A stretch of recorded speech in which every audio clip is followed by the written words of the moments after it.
Tragedy is never easy to confront, especially when it means sifting through the aftermath for lessons that might prevent the next one. But understanding why these events happen can make all the difference in keeping history from repeating itself. That's why today, we're diving into the disturbing reality of crowd crushes, what they are, why they happen, and how you might survive if ever caught in one. On October 29th, a popular nightlife district in Seoul, South Korea, known as Itaewon, became the scene of an unimaginable horror. For the first time in 2 years, people were celebrating Halloween without masks or social distancing, drawing more than 100,000 eager revelers. Itaewon, with its tight-knit maze of alleyways, trendy bars, and popular restaurants, was already a crowded destination on most nights. But this time, the narrow streets overflowed with partygoers. As the evening unfolded, what should have been a lively celebration turned deadly.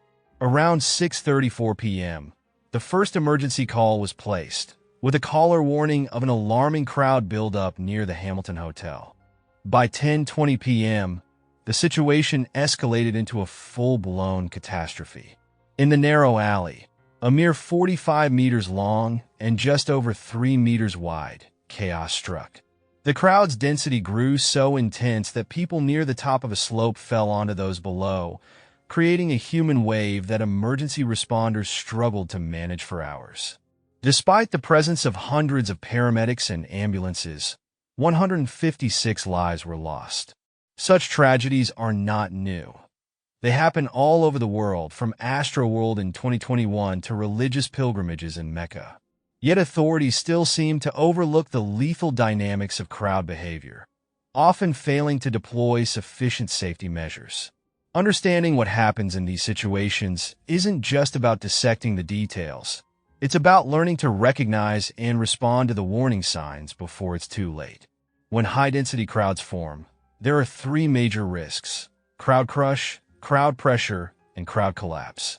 A crowd becomes tightly packed at about 4 people per square meter, but you can still move. Add another person or 2 to that space, and you start losing your ability to control your movements. The flow of the crowd follows the rules of fluid dynamics, where individual effort becomes irrelevant, and you're carried along like a leaf caught in a stream. Survivors often describe the experience as being at the mercy of an overwhelming wave. At 5 or 6 people per square meter, the danger spikes. Choke points, areas where the movement is suddenly restricted, such as doorways, sharp corners, or even just other dense groups, become lethal bottlenecks. Those at the front may make it through, but as density increases, the back pushes forward, creating a plug where people are trapped, unable to move or breathe. The fatal mechanism behind most crowd crush deaths is compressive asphyxiation. It isn't trampling or physical injury that usually claims lives, but rather the inability to breathe. With bodies pressing from all directions, there's no room for the chest to expand and contract, making even the strongest among us vulnerable. At densities of 12 or more people per square meter, the pressure can become strong enough to collapse walls. If someone falls, that spot becomes a void where those behind will inevitably stumble, creating a pileup of bodies. The people caught underneath have little chance of survival, suffocated by the combined weight of those above. And those farthest back, unaware of the situation ahead, continue to push, increasing the deadly force. As cities grow and global populations swell, these tragic events have become more common over the past 50 years. Without better crowd management and awareness, they will continue to happen.